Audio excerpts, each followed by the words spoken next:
পৃথিবী বদলাতে সব জাতিকে ভূমিকা রাখতে হবে বললেন প্রধান উপদেষ্টা। বিগত সরকারের আপত্তি ছিল সামাজিক ব্যবসায়। সুবিধাবাদী চক্র ষড়যন্ত্র করছে, বিএনপি অন্তর্বর্তী সরকারকে সহযোগিতা করছে বললেন রিজভী। যৌক্তিক সময়ে নির্বাচনের দাবি।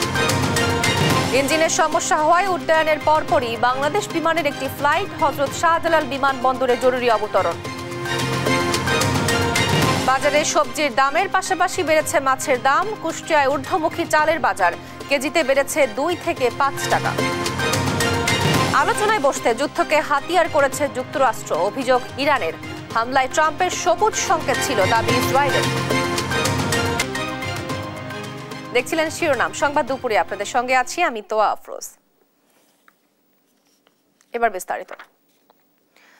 যুদ্ধ সংঘাতে মানুষ হতাশ হওয়ায় পুরো বিশ্ব এগিয়ে যাওয়ার বদলে পিছিয়ে পড়েছে উল্লেখ করে খাঁচায় ফিরে না গিয়ে নতুন বিশ্ব গড়ার স্বপ্ন দেখার আহ্বান জানিয়েছেন প্রধান উপদেষ্টা ডক্টর মোহাম্মদ ইউনূস। বলেছেন, স্বার্থপরতার ভুল পথে হাঁটলে বড় দুর্ভোগ বয়ে আনবে। স্বাবলম্বী হওয়ার উপায় সামাজিক ব্যবসা উল্লেখ করে এবারের সামাজিক ব্যবসা দিবস শুধু দেশ নয়, পুরো বিশ্বে নতুন সভ্যতা গড়ার হবে বলে প্রত্যাশার কথা জানান প্রধান উপদেষ্টা। বিস্তারিত আলী আকাশের প্রতিবেদনে। 15তম সামাজিক ব্যবসা দিবস 2025 উপলক্ষে আশুলিয়ার জিরাবুতে সামাজিক কনভেনশন সেন্টারে ইউনূস সেন্টার আয়োজিত 2 দিনব্যাপী কর্মসূচির উদ্বোধন অনুষ্ঠানে যোগ দেন প্রধান উপদেষ্টা ডক্টর মোহাম্মদ ইউনূস। দেশি বিদেশি আমন্ত্রিত অতিথিদের সঙ্গে নিয়ে গ্রামীণ কোলেডোনিয়ান কলেজ অব নার্সিং এর শিক্ষার্থীদের সাংস্কৃতিক পরিবেশনা উপভোগ করেন ডক্টর মোহাম্মদ ইউনূস। প্রধান অতিথির বক্তব্যে সামাজিক ব্যবসা নতুন বিশ্ব গড়ার অন্যতম নিয়ামক দাবি করে সামাজিক ব্যবসা প্রসারে গ্রামীণের নেয়া নানা উদ্যোগে বিগত সরকারের দেয়া বাধার কথা তুলে ধরেন doctor Mohammad Yunus. I was here before in an empty hall, empty place, and wondered when we will have our conference here. This was built for Social Business Day, but we couldn't hold that Social Business Day. Not because we are not ready, because government will not allow to make it happen. What a strange way. This is nothing to do with anything government should worry about, but we are not allowed to hold this. স্বার্থপরতার ভুল পথে হাঁটলে বিশ্ব সভ্যতায় দুর্যোগ নেমে আসবে বলে মন্তব্য করেন তিনি। বলেন, স্বাবলম্বী হতে যুক্ত হতে হবে সামাজিক ব্যবসায়। The message is very simple one that we have been repeating again and again. Message is we are on the wrong path. If you keep on pursuing this path, all we end up with massive disaster. We cannot escape from that because the road is just heading for that disaster. All we are trying to say, we don't have to follow that road. And we must not follow that road and end up in disaster. তরুণ প্রজন্ম দেশকে গভীর অন্ধকার থেকে বের করে এনেছে উল্লেখ করে নতুন পরিকল্পনা নিয়ে সবাইকে কাজ শুরু করার আহ্বানও জানান প্রধান উপদেষ্টা। Move the country from the extreme darkness to the bright light. And that's the young people. What Bangladesh has done is not just for Bangladesh alone, it's for the whole world. The whole world, the young people can do this just the same. Enough is enough. Get out of the way. You made enough problems for us. Let the world grow in its own way. We create a new world for us, and that's our promise. We want to build a new civilization, and we can do that. We can make the life. পরে সামাজিক ব্যবসা দিবস উপলক্ষে আয়োজিত মেলায় বিভিন্ন stall পরিদর্শন করেন প্রধান উপদেষ্টা ডক্টর মোহাম্মদ ইউনূস। আলী আকাশ, দেশ টিভি, ঢাকা। প্রথম দিন এইচএসসি পরীক্ষা দিতে না পারা সেই এইচএসসি পরীক্ষার্থীর পরীক্ষা নেওয়ার বিষয়টি বিবেচনাধীন বলে প্রধান উপদেষ্টা ডক্টর মোহাম্মদ ইউনূসের ভেরিফাইড অফিসিয়াল ফেসবুক পোস্টে জানানো হয়েছে। বৃহস্পতিবার অসুস্থ মাকে হাসপাতালে পৌঁছে দিয়ে পরীক্ষা কেন্দ্রে প্রবেশ করতে দেরি হওয়ায় প্রথম দিনের এইচএসসি পরীক্ষায় রাজধানীর সরকারি মিরপুর বাংলা কলেজ কেন্দ্রের এক শিক্ষার্থীর পরীক্ষা না দিতে পারার ঘটনা গণমাধ্যমে প্রকাশিত হলে বিষয়টি কর্তৃপক্ষের নজরে আসে। এ বিষয়ে শিক্ষা উপদেষ্টা সিআর আবরার বলেছেন, মানবিক বিবেচনায় ওই শিক্ষার্থীর বিষয়টি গুরুত্বের সঙ্গে দেখা হচ্ছে। বাংলা প্রথম পত্রের পরীক্ষা নেওয়ার বিষয়টি পাবলিক পরীক্ষা গ্রহণ সংক্রান্ত আইন ও বিধির আলোকে সমাধানের চেষ্টা করা হচ্ছে বলেও জানান তিনি। এ সময় সেই পরীক্ষার্থীকে উদ্বিগ্ন না হওয়ার অনুরোধ জানানো হয়েছে।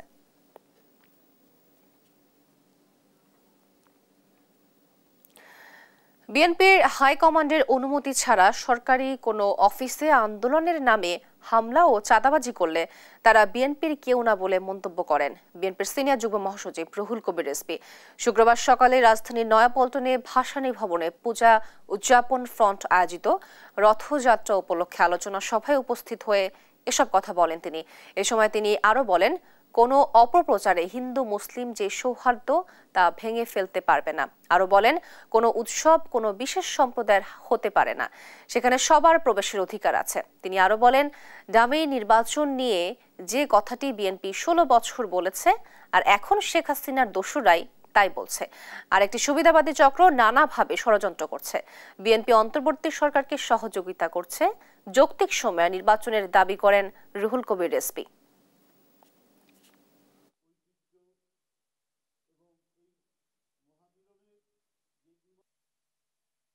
বিএনপি হাইকমান্ডের অনুমতি ছাড়া বিএনপির নামে কেউ সরকারি কোনো ডিপার্টমেন্টে আন্দোলনের নামে কেউ যদি কোনো নৈরাজ্য করে, সে তারা বিএনপির কেউ না। এটা আপনাদের মনে রাখতে হবে। আমি এই ইনকাম ট্যাক্স ডিপার্টমেন্টে যেরকম হচ্ছে, এরকম অন্য কোনো সরকারি প্রতিষ্ঠানে কেউ যদি করে, যদি এটা যদি ন্যায়সঙ্গত হয়, এটা যদি এই ব্যাপারে সাপোর্ট থাকে দলীয়, সেটা ভিন্ন ব্যাপার। উড্ডয়নের কিছু সময়ের মধ্যেই ইঞ্জিনে ত্রুটি ধরা পড়ায় ঢাকায় ফিরে আসতে বাধ্য হয় বিমান বাংলাদেশ এয়ারলাইন্সের সিঙ্গাপুরগামী একটি ফ্লাইট। শুক্রবার সকালে বিমান বাংলাদেশ এয়ারলাইন্সের আন্তর্জাতিক ফ্লাইট BG 584 ঢাকা থেকে সিঙ্গাপুরগামী যাত্রা শুরু করে। বিমানটি বাংলাদেশ সময়ে 8টা 38 মিনিটে হযরত শাহজালাল আন্তর্জাতিক বিমানবন্দর থেকে উড়ে যায়। ওড়ার পরপরই প্রায় 2500 ফুট উচ্চতায় পৌঁছালে বিমানের ক্যাপ্টেন ইঞ্জিন সংক্রান্ত সমস্যার কথা জানিয়ে ঢাকায় ফিরে আসার সিদ্ধান্ত নেন। বিমানটি বাংলাদেশ সময়ে 8টা 59 মিনিটে সম্পূর্ণ নিরাপদে অবতরণ করে। বিমানে মোট 154 জন যাত্রী এবং 7 জন ক্রু সদস্য ছিলেন। বিমানে থাকা সব যাত্রী ও ক্রু নিরাপদ ও সুস্থ রয়েছেন।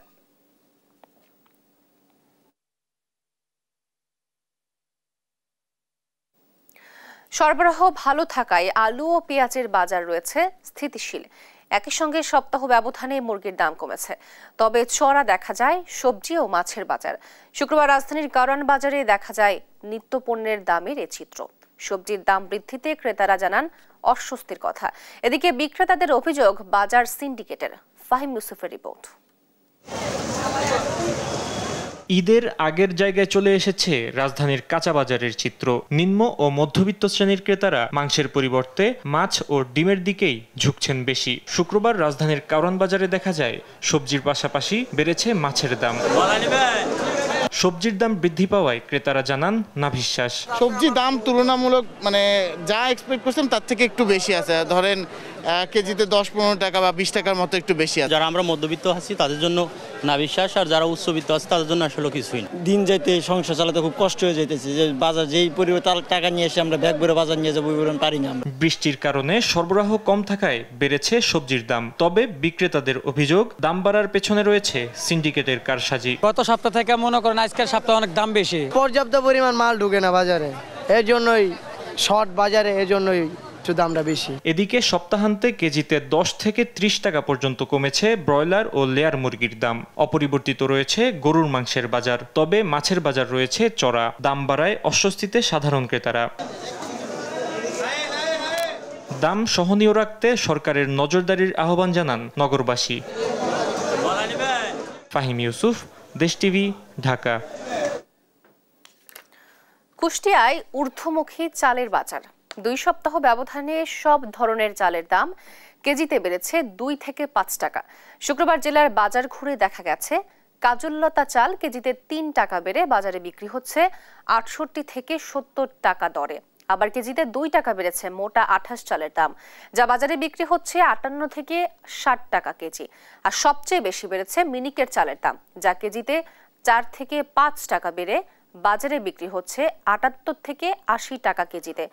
বিক্রেতারা বলছেন, মিলগেটে দাম বাড়ায় বাজারে বেড়েছে চালের দাম। চাহিদা মতো চাল পাচ্ছে না বলে অভিযোগ তাদের। আর বোরো ধানের মৌসুম শেষ হওয়ার সঙ্গে সঙ্গে চালের বাজারের এমন অস্থিরতার জন্য মিল মালিকদের সিন্ডিকেট দায়ী বলছেন সাধারণ ভোক্তারা। ঈদের পর থেকে বাজারটা বাড়তি হয়েছে, তো ৩ থেকে ৪ টাকা চাউল পোকার ভিতরে চাল বিক্রি হচ্ছে। মিলগেটে আমরা যখন চাল কিনতে যাই তখন শুনি যে চাউলের দাম বেড়ে গেছে। এটা শেষ কোথায়? এটা আমি সরকারকে অবশ্যই বলবো, জনগণের দুটো ডাল ভাত খাওয়ান এবং চাউলের দামটা যে এই যে বাড়ছে এটা আপনারা একটু খতিয়ে দেখেন।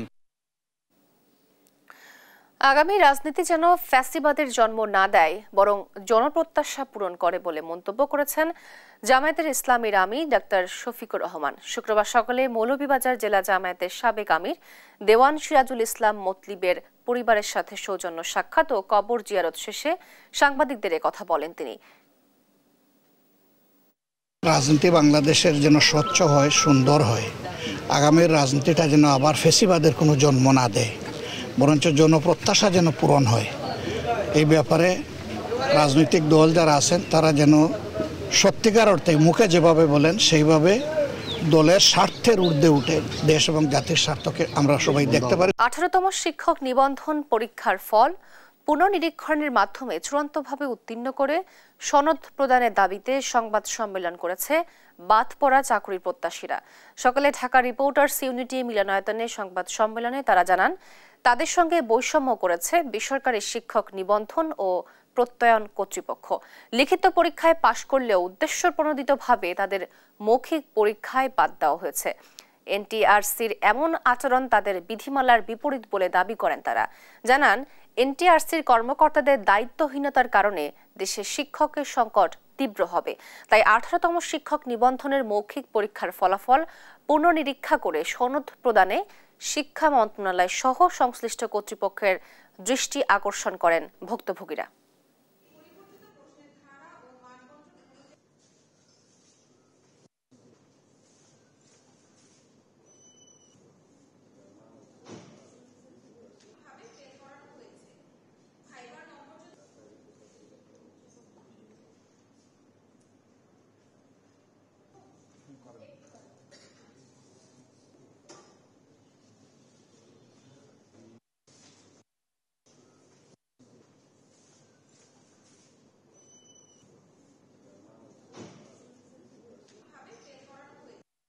যেহেতু এনটিআরসি লিখিত পরীক্ষায় নিজেদের করা প্রশ্নের ধারা ও মান বন্টন বহির্ভূত বিকল্প প্রশ্নবিহীন প্রশ্নপত্রে আমাদের পরীক্ষা নিয়েছে এবং সেই লিখিত পরীক্ষায় আমরা পাশ করে এসেছি এবং আমাদের বেশিরভাগের ভাইবা সনদপত্রে 12 নম্বর রয়েছে, তাই মানবিক বিবেচনায় হলেও পাশ করানো হোক। ষষ্ঠ, গণবিজ্ঞপ্তির সকল কার্যক্রমে আমাদেরও লিখিত পরীক্ষার নম্বরের ভিত্তিতে মেধা তালিকায় যুক্ত করে নিয়োগ কার্যক্রমে অংশগ্রহণের সুযোগ করে দেয়া হোক।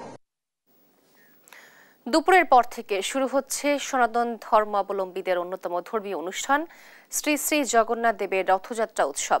আলোচনাতে সাভার এবং চট্টগ্রাম থেকে যুক্ত হচ্ছেন আমাদের সহকর্মী দেওয়ান ইমন ও আজিজা হক পায়েল। শুরুতে যাচ্ছে চট্টগ্রামে, সেখানে আছেন আমাদের সহকর্মী আজিজা। আজিজা, আমাদেরকে জানাবেন কখন শুরু হবে রথযাত্রা এবং সেখানকার বিস্তারিত পরিবেশ কি জানাবেন আমাদেরকে।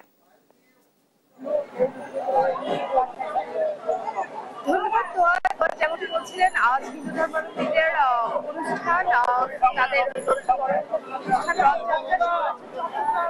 আমরা দেখতে পাচ্ছি হাজার হাজার হয়েছেন কিছু তাদের এই রথযাত্রার আমাদের আমাদের পেছনে পুরোহিতরা তাদের সেই রথ নিয়ে রেডি হয়েছেন এবং তারা রথযাত্রার ঘোষণা দিয়ে দিয়েছেন। কিছুক্ষণের মধ্যে তারা রথযাত্রা শুরু করবেন এবং আমরা দেখতে পাচ্ছি হাজার হাজার ভক্ত এই মাত্র রথ টানার জন্য যে দড়ি দিয়ে প্রস্তুত রয়েছেন, তারা রথ টানার জন্য একেবারেই প্রস্তুত রয়েছেন। আমরা কয়েকজন ভক্তের সাথে একটু কথা বলে জানতে চাইবো কেমন আমাদের সনাতনীদের জন্য রথযাত্রা একটি অনেক বড় একটি মহোৎসবের মতো। আমরা আসলে অনেক খুশি আসতে পারে। আমি প্রতি বছর অ্যাটেন্ড করার চেষ্টা করি, কারণ জগন্নাথের রথের দড়ি ধরতে পারা আমাদের অনেক ভাগ্যের বিষয়। আপনার কেমন লাগছে একটু জানাবেন? হ্যাঁ, অনেক ভালো লাগছে। রথের মাধ্যমে আপনারা কি আশা করছেন? রথযাত্রার মাধ্যমে আমরা আশা করছি আমাদের সে আবার আগামী বছর যেন আমরা আবার সবাই এটাতে অংশগ্রহণ করতে পারি রথযাত্রায়। এটা আমাদের জন্য অনেক অনেক আনন্দের বিষয়। যেমনটি বলছিলেন ভক্তরা যে রথের দড়ি টানতে পেরে ধরতে পেরে তারা খুবই আনন্দিত, এমনটাই আমাদেরকে জানিয়েছেন। আমরা একটু পুরোহিতের সাথে একটু কথা বলবো। রথযাত্রা কখন শুরু হচ্ছে? 3টা থেকে শুরু হবে। রথযাত্রার মাধ্যমে কি দেশবাসীর জন্য কি আশা নিয়ে আসবেন? রথযাত্রা মূলত আজ থেকে 15 দিন পূর্বেই জগন্নাথ দেবের স্নান যাত্রা সম্পন্ন হয়েছিল। স্নানের পর থেকে জগন্নাথ দেব 15 দিন আড়ালে ছিলেন, অর্থাৎ জললীলা প্রকাশ করেছিলেন। স্নানের পর বেশি স্নান হয়ে গেলে জ্বর হয় না আমাদের, জগন্নাথ দেবেরও তাই আমরা নিজেদের মতো করে সেবা করি। উনার 15 দিন যাবত জ্বর ছিল, গতকালকে উনি জ্বর থেকে সেরে উঠে আমাদেরকে দর্শন দিয়েছেন এবং আজকে তিনি রথে চেপে মাসির বাড়ি যাবেন। জগন্নাথ দেবের এই রথের নাম হচ্ছে নন্দীঘোষ। রথের কেউ যদি বলা হচ্ছে, শাস্ত্রে বলা হচ্ছে রথেই চ বামনং দৃষ্ট পুনর্জন্ম নবিদ্যতে, অর্থাৎ কেউ যদি রথগ্রাহী জগন্নাথ দেবকে একবার। পায়েল, আপনাকে ধন্যবাদ। আমি এই মুহূর্তে রয়েছি ধামরাই এবং আমার পেছনে দেখতে পাচ্ছেন যে 400 বছরের পুরনো যে যশোমাধবের রথ, সেই রথকে ঘিরে কিন্তু আজকে এখানে যত উৎসব দেখছেন, যেহেতু আজকে রথযাত্রা উৎসব, বিকেলেই কিন্তু সেই রথযাত্রা উৎসবটি উদ্বোধন করার কথা রয়েছে স্বরাষ্ট্র উপদেষ্টার। এবং আজকে সকাল থেকেই কিন্তু রথযাত্রা যে উৎসবের যে উৎসবটি সেটি কিন্তু শুরু হয়েছে এবং আমরা দেখছি যারা ভক্ত অনুরাগী রয়েছেন তারা কিন্তু আসছেন এই রথের এখানে এবং তারা কিন্তু এসে কিন্তু এখানে তাদের যে পূজা অর্চনা সেটি কিন্তু তারা চালিয়ে যাচ্ছেন। আমরা সকাল থেকে দেখছিলাম যে ভক্তরা কিন্তু এখানে কলা, চিনি সহ নানা তাদের যে ধর্মীয় যে সমস্ত বিধিবিধান অনুযায়ী যে সমস্ত জিনিসগুলো রয়েছে সেগুলোকে দিয়ে কিন্তু তারা কিন্তু তাদের এখানে যে পুজোর যে আনুষ্ঠানিকতা সেই কাজগুলো কিন্তু এখানে তারা চালিয়ে যাচ্ছেন। এবং এরপরে কিন্তু এখন যেহেতু দুপুর নাগাদ এখানে দেখতে পাচ্ছি যে ধামরাই সহ দেশ এবং দেশের বাইরে থেকে কিন্তু যারা ভক্ত অনুরাগী রয়েছেন তারা কিন্তু এখানে আসছেন। পাশাপাশি কিন্তু যেহেতু এই রথকে ঘিরে কিন্তু এখানে মেলা বসেছে, সেই মেলাটি চলবে 1 মাস ব্যাপী। সেই মেলা উপলক্ষেও কিন্তু অন্যান্য ধর্মের যারা রয়েছেন তারাও কিন্তু এখানে আসছেন। এখন সকাল থেকে দেখছি যে আমরা এই রথ উপলক্ষে কিন্তু দর্শনার্থীরা কিন্তু এখানে যেহেতু তাদের ভিড়টা কিন্তু ক্রমশই বাড়তে আমরা দেখছি এবং এই রথকে ঘিরে কিন্তু আমরা আইন শৃঙ্খলা বাহিনীকেও দেখেছি, তারা কিন্তু কয়েক স্তরে কিন্তু এখানে নিরাপত্তার ব্যবস্থা রয়েছে। যেহেতু এখানে আজকের এই রথযাত্রাটি উদ্বোধন করবেন স্বরাষ্ট্র উপদেষ্টা, সেটি এবং রথটি যেন সুশৃঙ্খল ভাবে এখানে অনুষ্ঠিত হতে পারে সেই উপলক্ষে কিন্তু এখানে সব ধরনের প্রস্তুতি কিন্তু আইন শৃঙ্খলা বাহিনী দিয়েছে। পাশাপাশি কিন্তু আমরা বিএনপি নেতাকর্মীদেরও দেখেছি যে এখানে কিন্তু তারা অবস্থান করছেন এবং সুশৃঙ্খল ভাবে যেন এই রথটি অনুষ্ঠিত হতে পারে সেই ব্যাপারে কিন্তু তারা সহযোগিতা করে যাচ্ছেন। তো এই ছিল আমার কাছে ধামরাই থেকে রথযাত্রার সর্বশেষ খবর।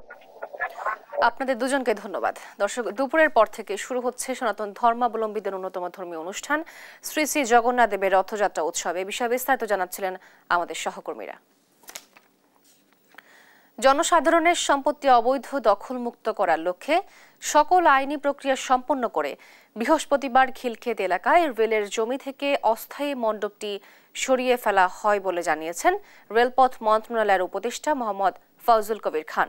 শুক্রবার এক বিবৃতিতে তথ্য জানানো হয়, গত বছর দুর্গাপূজার সময় কিছু ব্যক্তি কোনো পূর্বানুমতি ছাড়াই খিলক্ষেতে রেলের জমিতে একটি পূজা মণ্ডপ তৈরি করে। পূজা শেষে মণ্ডপটি সরিয়ে নেওয়ার শর্তে পূজা অনুষ্ঠানের অনুমতি দেয় রেল কর্তৃপক্ষ। পূজা শেষে বারবার বলা সত্ত্বেও তারা মণ্ডপটি সরিয়ে নেয়নি পূজা কমিটি, উল্টো তারা সেখানে স্থায়ী মন্দির প্রতিষ্ঠার উদ্যোগ নেন।